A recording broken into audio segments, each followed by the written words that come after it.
Yo guys, what's up? Sleepyo here. Today I wanted to show you my tank build, and that is in my opinion the best support tank build that you can make in that update. As in all the builds, the pieces are pretty straightforward, it's pretty easy, pretty simple, but yeah, I will go over the guns first, then the skills, and then the pieces. With that build, I am playing the Firewall specialization. So, as main gun, I'm running the Farmers. It's just, honestly, just a random AR with high stats that I had. You can run anything here, just not an LMG or a sniper, because that won't work with the build, since you will be using a shield, and yeah, LMGs and snipers sadly don't work with the shield, and ARs have the most range after LMGs. That's why I'm running an AR here.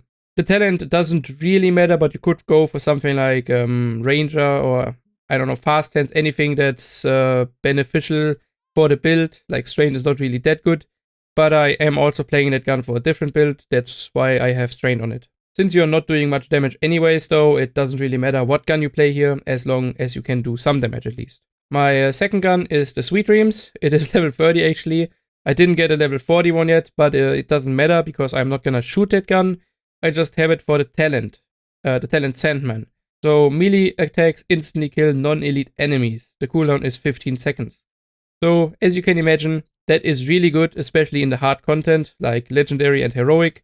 You can just melee all those purple NPCs, and yeah, it is really helpful, because with the Farmers, or the AR in general, you won't do much damage, but with this one, you can at least one-shot purple ads. To prove that the build and the tactic with punching enemies with the Sweet Dreams works, I equipped the full white outfit that you get from legendary missions. I played that build in 2 legendary missions, and it worked quite well. As a main skill, I am playing the shield with the striker mod, which is basically like the Crusader shield, just with like a damage cone in front of you. I will quickly show you that. Every ad standing in that circle will get more damage from your team. By, let's see how much percent? By 8%. So if you have 2 enemies in that circle, they get 16% more damage from your team, and it's amplified damage, so it is really strong. The shield with my build has 4.6 million HP and a 17-second cooldown, and yeah, I think it's pretty good, it's enough, and yeah, it's on tier 6. The shield is, I think, the only skill that scales with armor and not with skill tier, so yeah, I mean, I think it's for an obvious reason, because a shield is something that you will play with a tank build. The other skill I actually swap out quite a bit. It actually depends what I'm playing. For normal Dark Zone farming or something, I always play the Scanner Pulse. It's really helpful to see rogues. If you're a rogue yourself, it's really easy to see other agents, or just in general, just spot targets on landmarks. It's really helpful. For legendary difficulty missions, I swap it around to, I don't know, Decoy, Shock Trap, all of the other skills basically. I even played the Blinder Firefly earlier in the legendary mission. Like, whatever you just need in the mission, you will just swap to. So that's the skills I'm playing. Let's get to the gear now. I will start with the most important piece first, which is the chest piece. I'm playing the name chest piece Pointman. That's the Gila Guard name set. The core attributes on all of the pieces, by the way, are the same. All armor, 170k is the max. As a second attributes, you want hazard protection and skill haste. And on the 3 mods that are on the chest, the backpack, and the mask, you want protection from elites or incoming repairs, even though I think protection from elites will almost always be better. The reason why this chest is so good is because of the talent, Perfect Vanguard. Deploying a shield makes it invulnerable for 5 seconds and grants 50% of your armor as bonus armor to all other allies for 20 seconds. Cooldown 25 seconds.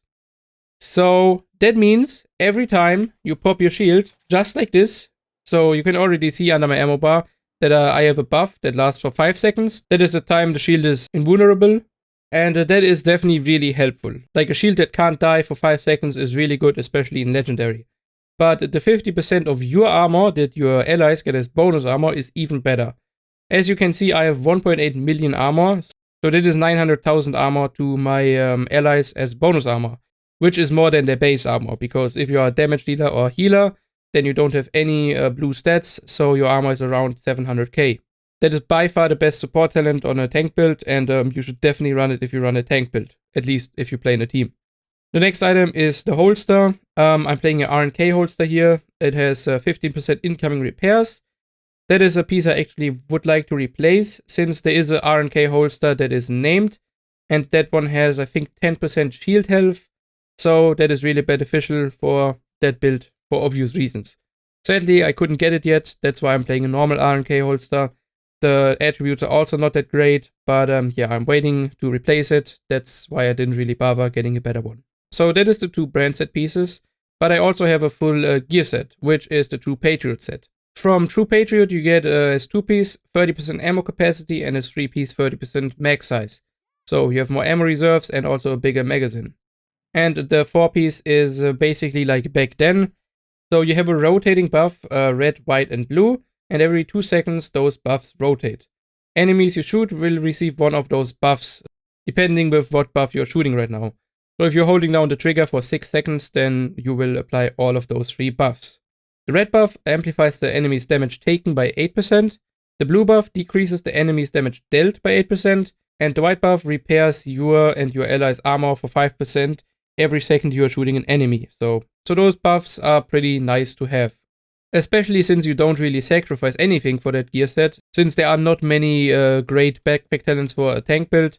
And yeah, that support gear set with True Patriot is really strong, and you would definitely miss out if you wouldn't play it. If you apply all 3 buffs on an enemy and they have the full American flag, they will create a small explosion when they die. The attributes on that mask are armor and hazard protection, and again protection from elites.